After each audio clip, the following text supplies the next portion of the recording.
There's a growing call for cash in Western Jamaica as several ATMs remain inoperable. The Jamaica Bankers Association says it's working to bring back online automated banking machines. However, the damage to the country's telecommunications sector has impacted the restoration of services.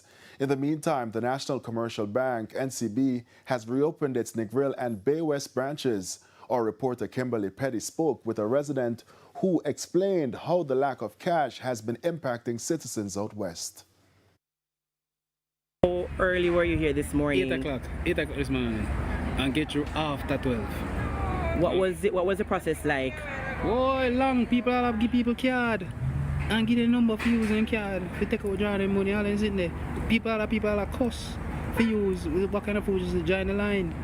You see me? Nah, crazy man. How long now have you not have access to cash? A week now. We can add. No, we can add no man without cash. To be honest, but it's crazy.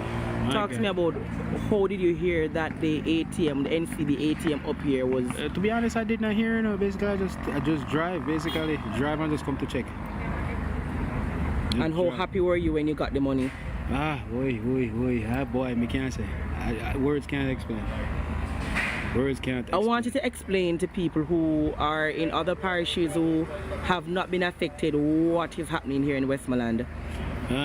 Westmoreland is kind of rough, to be honest. Some people basically can't, even the same cash-wise, some people can't afford it or get anything, to be honest. And let me see, pertaining to work-wise, some of us can't work same way because most of us work in the hotel industry. So most of it, it's basically closed right now. So basically, we have to just survive off what we have in savings, and savings is basically going out right now. So we have to just economize what we have right now to just survive. And any help we try to get, it's a little bit hard because even MoneyGram is not open or anything.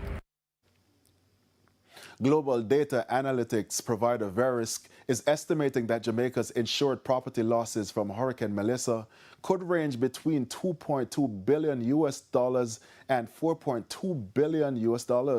That's over 650 billion Jamaican dollars.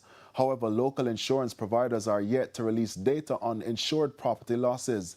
Verisk's analysis was released on Monday and includes wind and flood damage. The Met Office said Hurricane Melissa made landfall as a Category 5 hurricane along the island's southwestern coast near New Hope, Westmoreland. The government's preliminary assessment shows $7 billion damage to physical infrastructure.